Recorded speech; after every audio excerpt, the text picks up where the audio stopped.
My dear Masala Podcast fans, I've written a book called Bad Daughter. You surprised by the title? I think not. I've never shared such deeply personal things before. I talk about growing up in poverty. I talk about my father's violence, my mother's murder. I talk about how I turned my pain into power, navigating mental health, sexuality, spirituality, and patriarchy. Bad Daughter is my story of going from Mumbai's slums to New York's billboards. But it's your story too. What's the message of this book? It doesn't matter where you come from. It doesn't matter what happened to you. You still get to have the life that you want. If you're looking for a book to move you and inspire you to change your life, type in Bad Daughter by Sangeeta Pillai on Amazon or go to my website, baddaughter.co.uk. Besharam, Badtameez, Chee. I'm Sangeeta Pillai, and this is the Masala Podcast, where we talk about all those things that we're not supposed to talk about as South Asian women.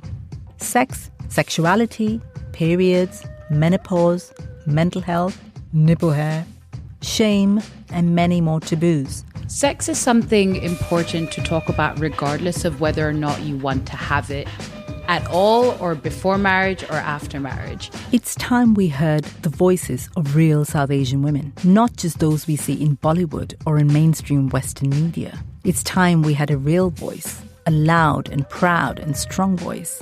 I think it's that public versus private thing of like, they kind of know it's happening, but as long as you're just not being super obvious and doing it in public, then it's fine. I've invited some incredible women to sit at my kitchen table, drink chai and put the world to rights.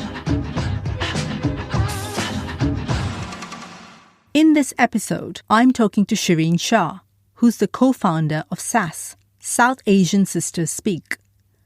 They run the popular Brown Girls Book Club. Today, we're going to have a podcast book club with Shirin, as well as Mahek, Mehta and Maryam Siddiqui. The book we're discussing is Erotic Stories for Punjabi Widows by Balli Kaur Jaswal. The book is described as warm and hilariously funny, big-hearted and earthy. This gem of a book takes on a big taboo, sexuality among older South Asian women. Hi, I'm Maryam. I work in compliance in a fintech company in London. Hi, my name is Mahek. I work in policy and I enjoy writing and reading. Yeah. Hi, I'm Shirin. I'm the co-founder of SASS, which stands for South Asian Sisters Speak, which brings together South Asian women to share our experiences. And by day, I'm a lawyer. And by night? I'm SASS. That's it. That's it. I won't let you have my sordid secrets of what I do at night. What are your sort of cultural backgrounds? Where do you come from? Where does your family come from? So I'm Pakistani, but I was born and raised in Brunei. But because, so it just sounds quite absurd, but because Brunei doesn't do, it's by blood, not by birth. So even though I was born in Brunei for 18 years and lived there for 18 years, I don't have citizenship there. So I'm still Pakistani and I've been living in London for the last 8 years. So bit of a mixed bag, I guess. Mahek? So I was born in India, Gujarat specifically, and I lived there for 7 years and then moved over to London. And since then, I've kind of lived in a few places. So I've lived in the Netherlands, Paris, and I think mostly it's been London. Yeah. I'm also Gujarati, born and raised in London, but my parents are both born and raised in East Africa. So my dad is Tanzanian, my mom's Kenyan. And so, yeah, I've got that slightly interesting like African influence on my upbringing as well. Brilliant. So Erotic Stories for Punjabi Widows is by a writer called Balli Kaur Jaswal. I hope I'm pronouncing her name correctly.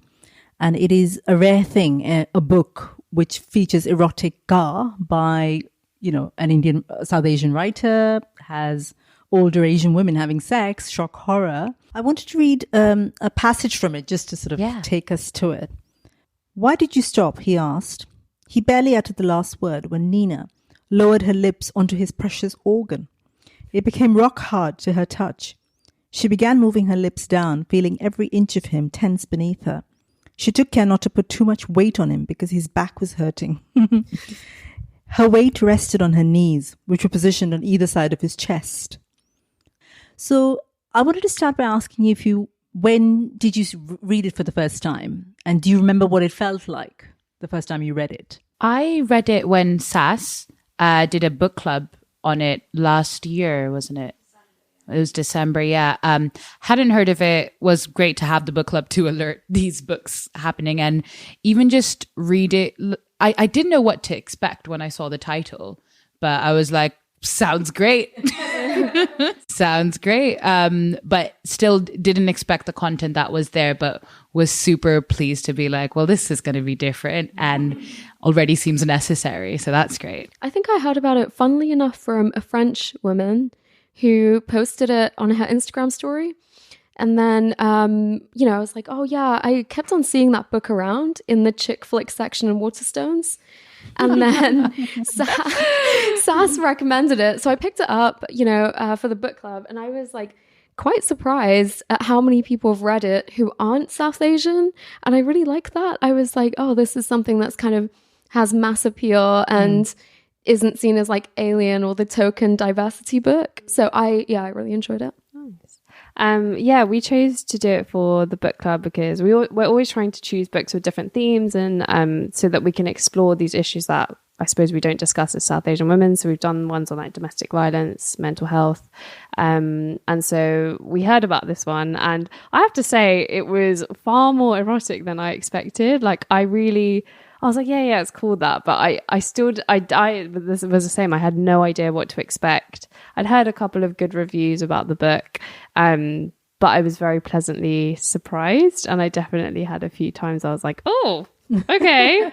When you're reading the stories of like the older women in the community. So I really enjoyed it. And I think to date it's still one of our favorite books.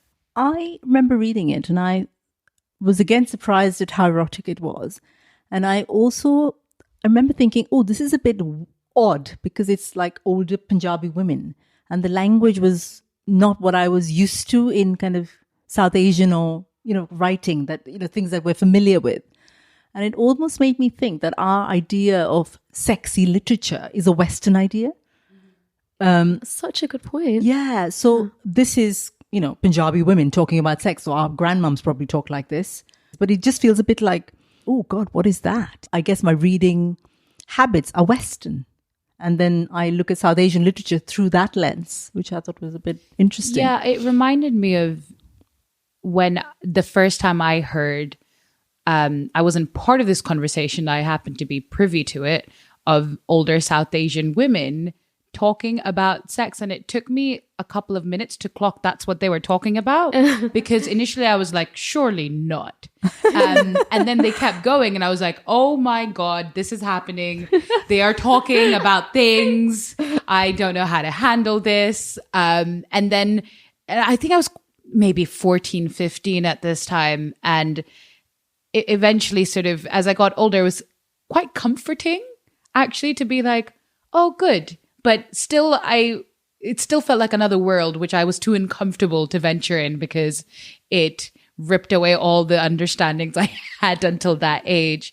But there's also something comforting in knowing that world exists and quite humbling because we often think that as a younger generation or modern generation, which you can't see, but I put in speech marks because I have problems with that word, which we can discuss later. That we think of things ways that previous generations don't. And we think we have a monopoly over those ideas and expressions, and we don't. We just have the privilege to express them more openly than they have. I wanted to talk about some of the themes in the book that occurred to me, and feel free to kind of add things. Obviously, female sexuality is the biggest theme of the book. And it's really interesting because within South Asian culture, female sexuality or volition doesn't really exist in kind of whether it's films or whether it's books or whatever, it's kind of where the receptacle for the man, or you're trained to be a certain way because you're pleasing the man. It's never about female pleasure. Definitely not about female orgasms. Then I thought there was an interesting thing about kind of women getting mistreated as well, abuse, the sort of undertones of that, judgment, I think, the whole sort of social, what will people say? And, within Southall, when she goes to, all the other characters who are talking to each other or her or whatever. So to me, they were very interesting. I wondered what you thought and if you had any kind of views on that. I'll just talk on sexuality. I think it's interesting. I think it's changing in terms of, you have very bad films like Vera the Wedding, which tries to, someone has a very terribly played orgasm in that. But there's also like films like Love Stories. I don't know if anyone's seen this on Netflix. Brilliant. It's amazing. And there's one in particular, which is like about female orgasm. Yeah, and the final film. Yeah, the final one. Yeah. And the girl's like using vibrator and the shame in front of the whole family when they realize. So I think that is changing, and obviously something I would say is that shift I see happening very much in like the cities in India or South Asia in general. But I think there's such a disconnect with the diaspora in that our culture is, I feel like I always say this, that my family's culture, they're upholding this 1930s, which is when my grandparents left India when they were like 13 years old from a small village in Gujarat. That's the kind of culture they're trying to still uphold. And so, yeah, in terms of like these conversations around sexuality, like I never had a conversation with my parents about sex. Like it's just not, it's like you definitely don't do it. That's that, I don't know how subliminally you find it out, but you just know that that's the safe sex talk. You don't do it. It's just like you definitely exactly don't do that. It's like celibacy, not contraception, which is so weird. Yeah. But you never talk about it, and it's a very shameful thing. And I think especially growing up in the UK, it was viewed or explained to me as like that's a white thing to do, like to have sex before marriage or to do anything sexual that's what white people do, that's not what we do. And I don't know if anybody else had that experience, but for me, for a really long time, that I think I grew up around a lot of South Asians as well, and I think we had this really weird thing of seeing all of our friends at school were sexually active and whatever, but we all had this very conservative, I suppose, attitude towards it, because that's what we were hearing in our houses, was that that's not a thing we do, our people don't do that kind of thing. But I also think it's such a disconnect in that, historically, in like an ancient Indian culture, like you go to any temple in India and you've got all these like extremely erotic carvings, that I think this whole thing is, I always blame colonialism for everything, to be honest, and I kind of feel like that those ideals are pushed onto us, and now we're trying to slowly, unlearn them and unpick them. But actually, I feel like we need to bring back that understanding we have of the culture that we've actually come from did support and did actually encourage these kinds of things. So, yeah.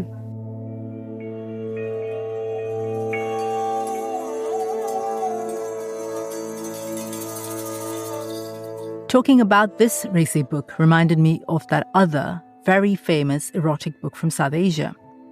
You know what I'm talking about, the Kama Sutra. I've been dipping in and out of the Kama Sutra over the last few years, and it's been such a revelation. Despite being written in 3rd century CE, this is an incredibly liberal text. A woman's sexual pleasure is mentioned as an essential part of lovemaking.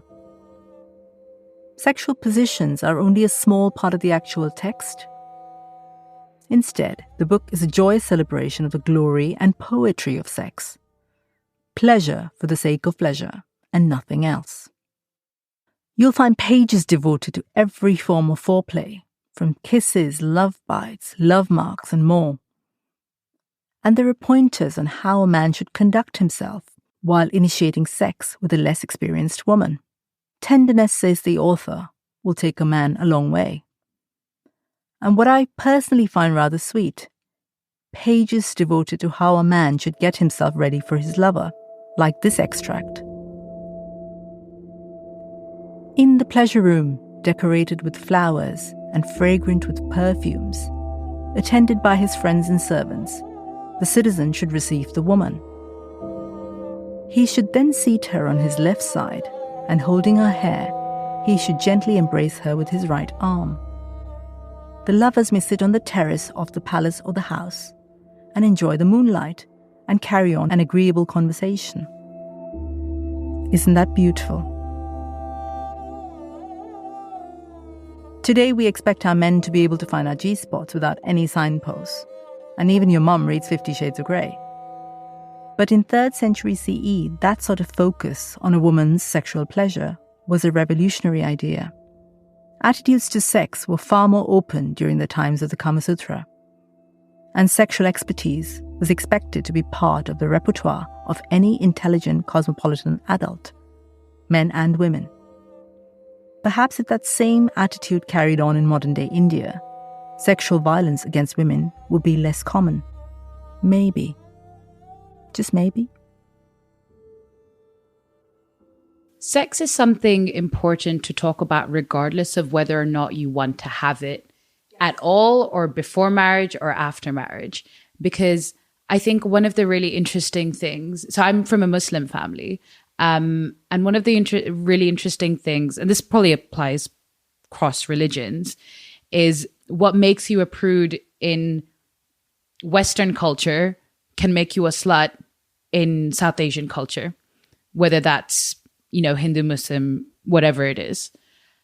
And I think just being able to talk about sex and have ownership of the conversation of sex is really important to allow people to not then just have their sexual decisions be dictated by whichever society they're in. So, if you're a woman who actually has been raised both in the West and with the South Asian family, and your choice has been, or a man for that matter, your choice has been actually for XYZ reason, I know I have the choice to have sex before marriage, but I choose to have sex after marriage. You should have the ability to say that, to exercise that right. But if we don't have the conversation about sex, how are we going to have the conversation about not having sex? How are we going to have the conversation that only having sex after marriage doesn't take away your right to have pleasure in sex after marriage? And it's not just for having kids. Because I think, how many of us grow up thinking our parents had sex the exact number of times in order to have the child, or had sex only up until they got pregnant as a means to an end? And there's just so many factors around it, which aren't just to do with the act of it, but all these decisions and expectations around it. Because we, especially when we're living in like cross-cultural societies, you've got one where if you haven't lost your virginity until 17, God, you're a late bloomer. And then you've got one, if you've held hands with a boy, sharam, shame, all of these things. And until we give these subjects a voice in all forms of society, but especially ours, where we're not allowing any point of view to come through, let alone just one point of view, we can't really move forward. We can't empower all the people who need this conversation to be had. People who are ashamed for having sex, people who are ashamed for not having sex. All of these things are relevant. So that's, and what I sort of, to take this back to the book, what I really liked actually was that, sorry, what was the lead character's name? Nikki. Don't know why I wanted to say Mindy. Nikki. Maybe that's the sister's name. So I like the fact that Nikki and Mindy are both daughters in the same household, grown up in the same, everything, but are two very different individuals, because it says neither has authority over what you're supposed to look like as a young British Gujarati woman or young British brown woman. One person can have the same experiences and make this decision. The other can have the same experiences and make another decision. And, and that's why, like previously I referred to the word modern, because what is modern? No one has ownership over these words. And instead we just create this homogenous, this is modern, is someone who wears sleeveless clothes, or someone who wears in Muslim families, especially back in Karachi, if you wear sleeveless clothes, you're modern. You know, over here, it might mean you have boyfriends. And in another family, it might mean you have sex. You know, we just need to sort of really take back control of the conversation of who we are as individuals. So yeah, that was a great thing for me in the book, that you had two separate individuals with different decisions. The other really interesting thing for me on one of the themes of the book was older South Asian women. So normally they are an invisible lot. So they are the mums and the aunties and the grandmums. And somehow I think a lot of people think of them as very asexual, you know, and I think it probably comes from sort of the whole, what I call a Mother India complex. You know, mothers are holy and mothers are kind of pure, and, you know, we don't want to think about them having sex. It's this kind of, you know, really disturbing idea. So in the book, I love the fact that a lot of the women, they are older women and they are talking about sex. They're talking about pleasure and they're talking about whatever, there might be fantasies, but that is their minds and that's what's happening to them. And I love that. And I think we definitely need more older female South Asian voices.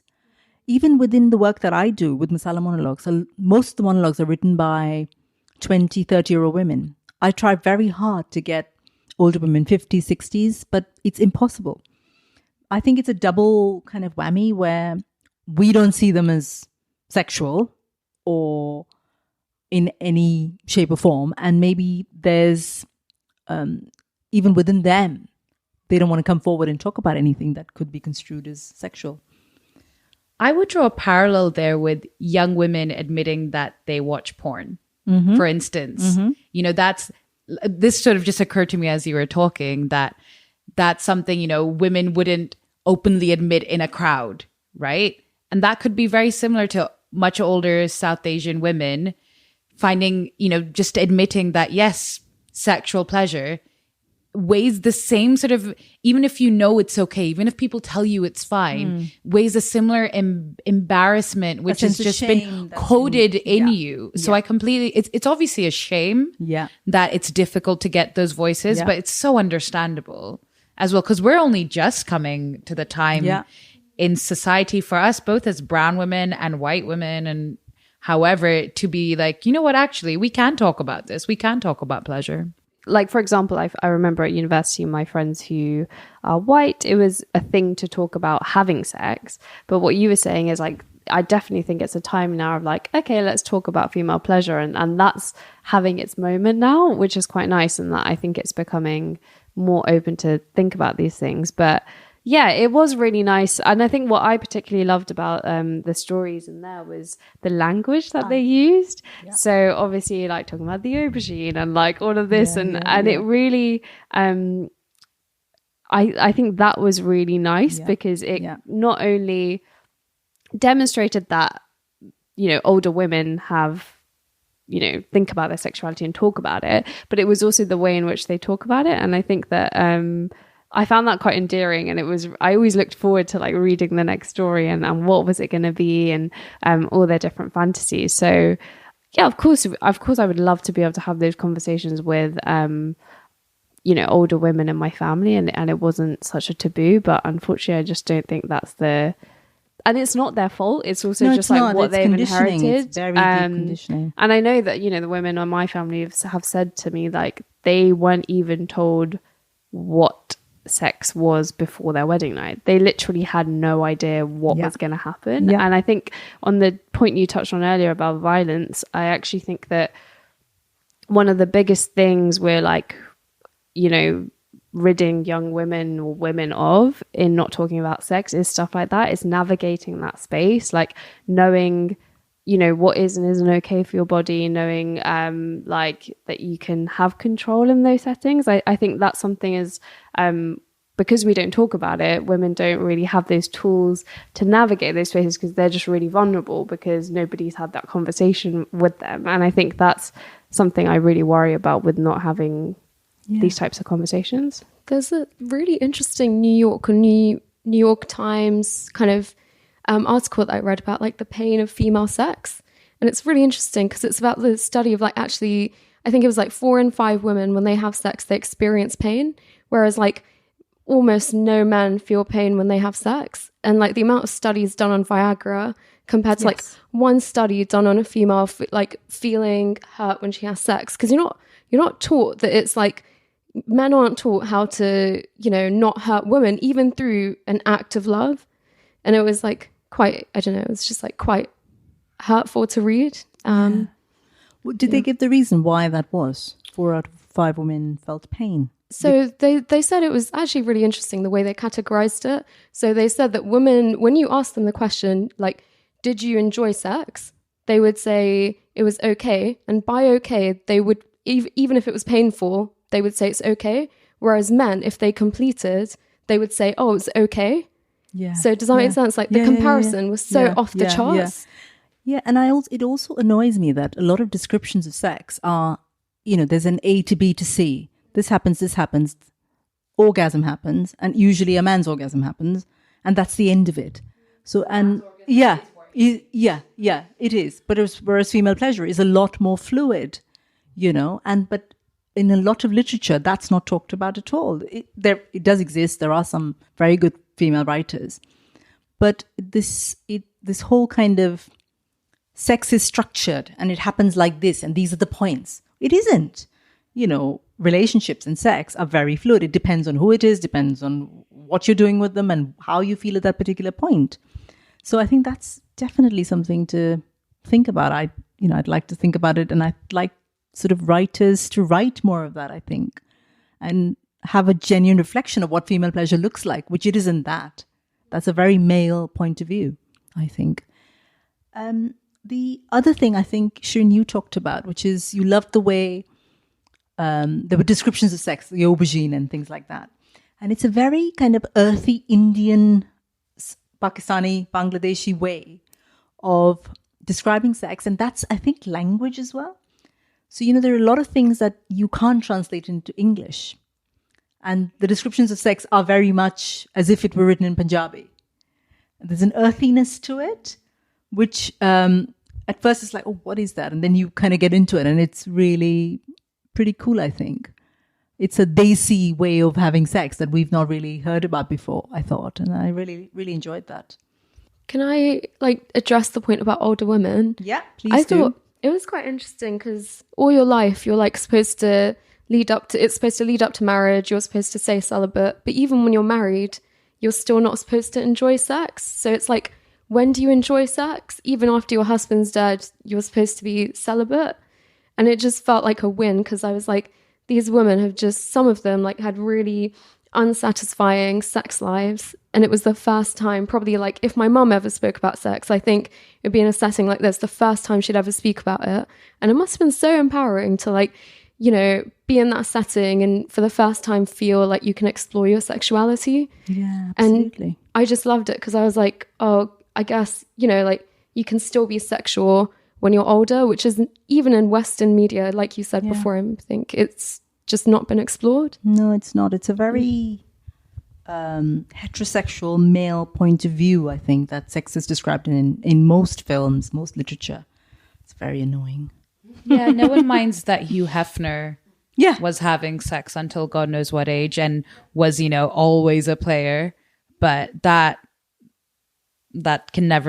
has never really been transferred to older women. And I think as a younger generation, we also need to take responsibility in that, in voicing that this is out there, because we've got the privilege of being able to be in a time where we can talk about these things.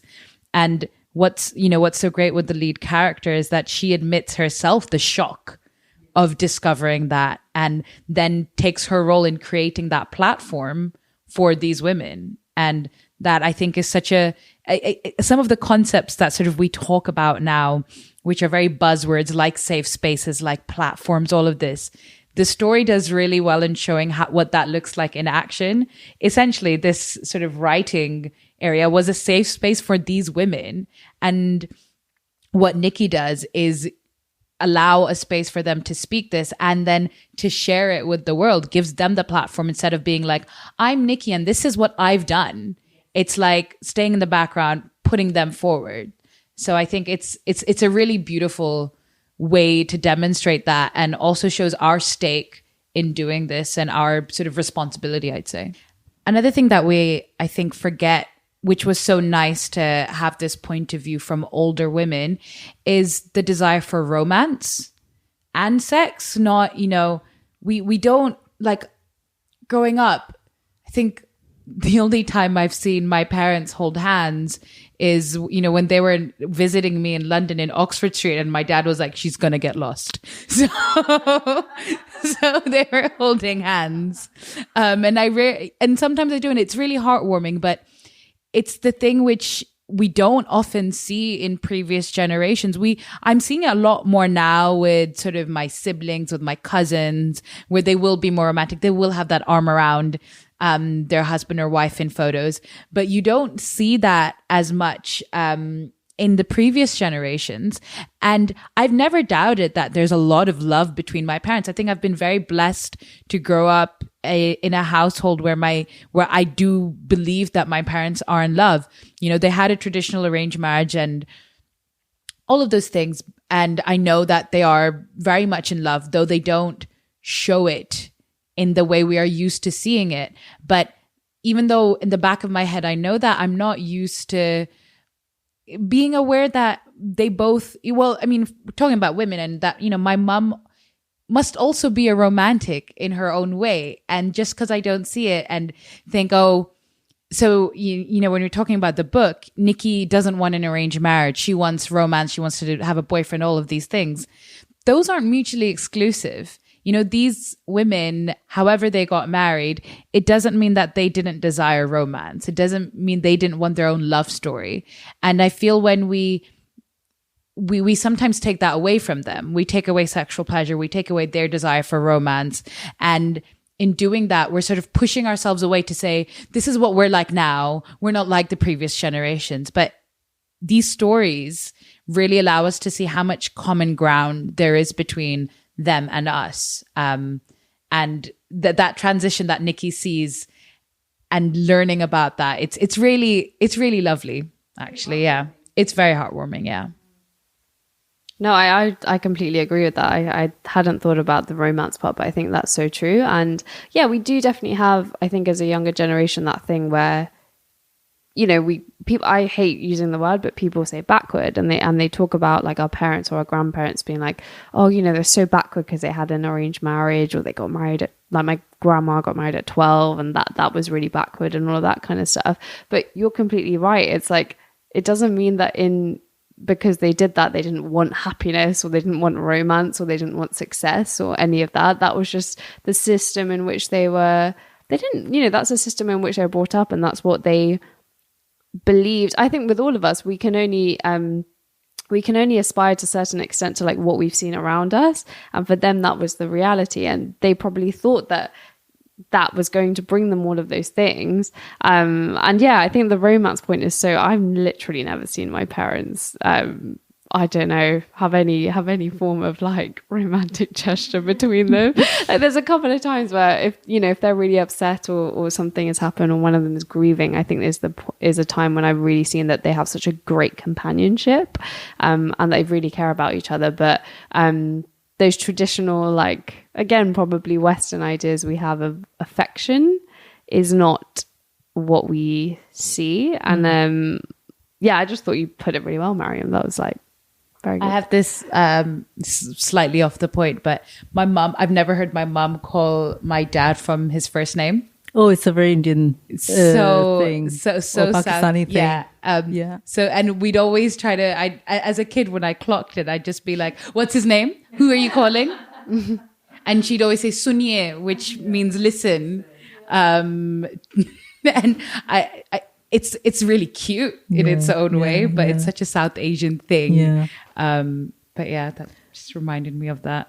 Do you think the lack of kind of physical displays of affection, which obviously doesn't exist in traditional South Asian cultures, do you think that hinders sexuality in any way? Or do you think that they're quite separate? A little bit, I suppose, in that I think the attitude definitely of, like, physical affection is quite, because you maybe don't see it and you don't see your parents doing it or your grandparents doing it, you do internalize this thing of like, it's wrong to show physical affection in public.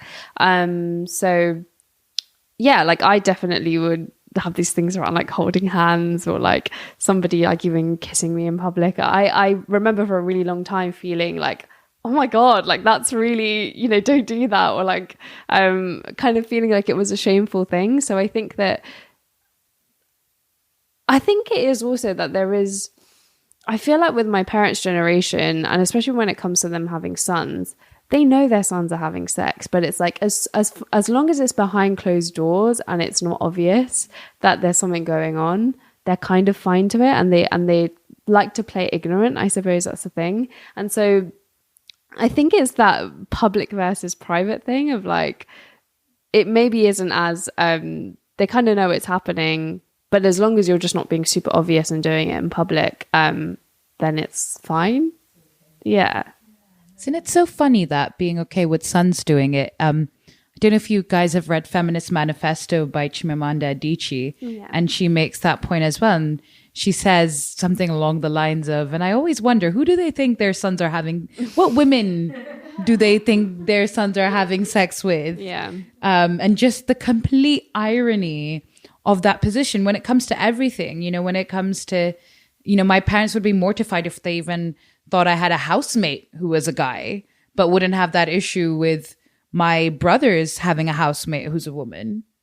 And it's just like, this makes no sense what you're saying. But that's so funny because women are always expected to like control themselves. So if you bestow so much control upon a woman, then why don't you trust her with a man? Whereas you say that men are out of control and yet you put them in positions where they're around women.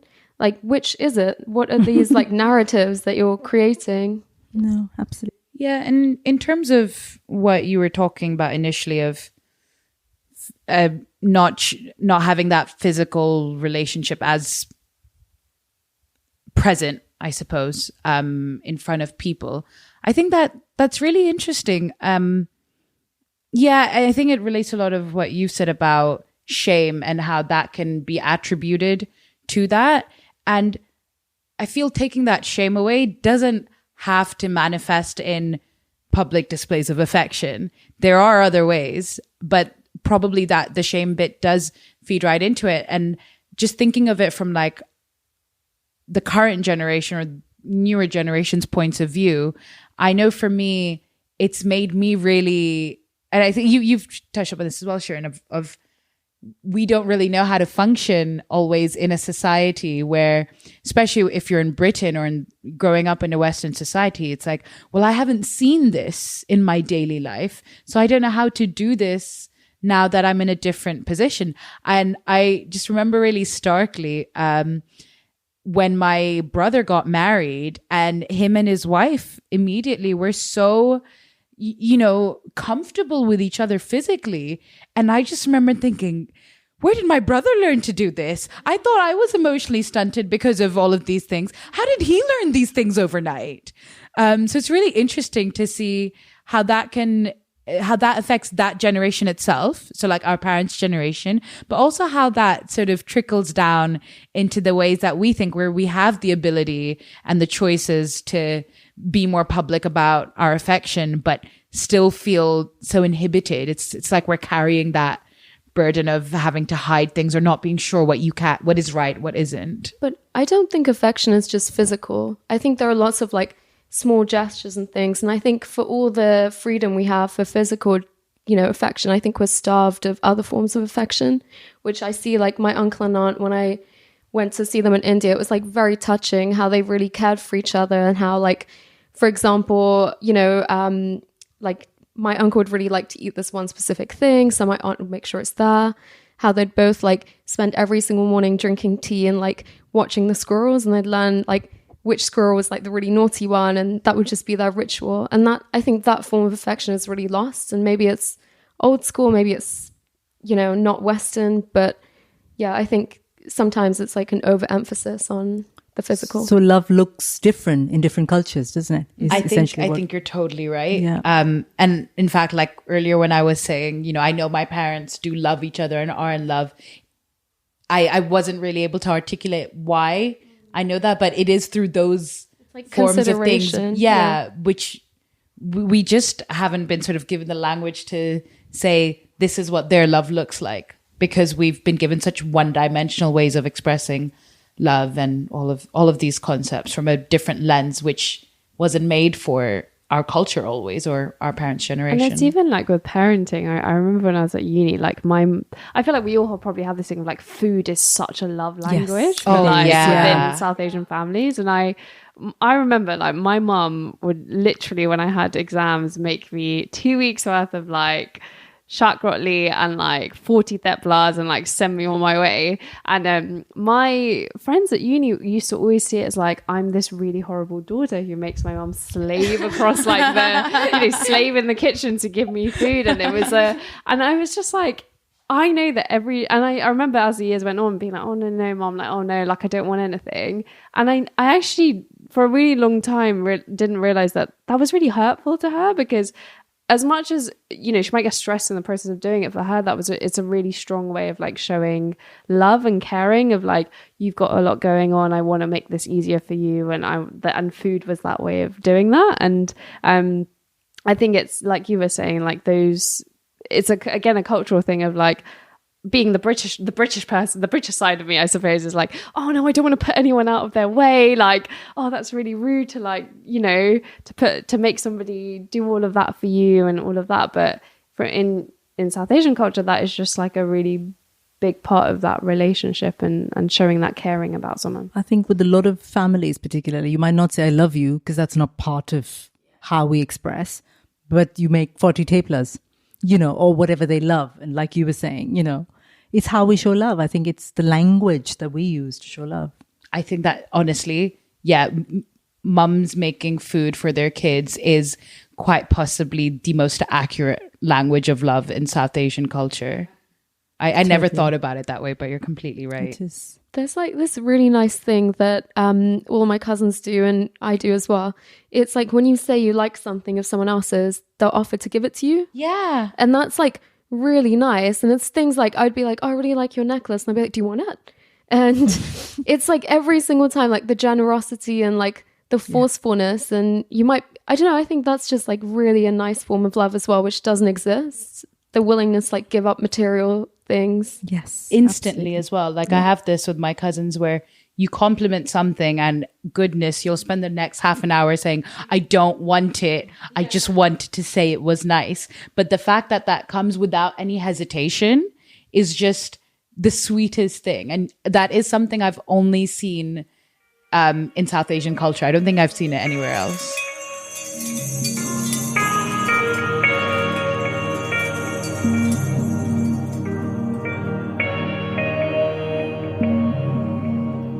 I'm Sangeeta Pillai.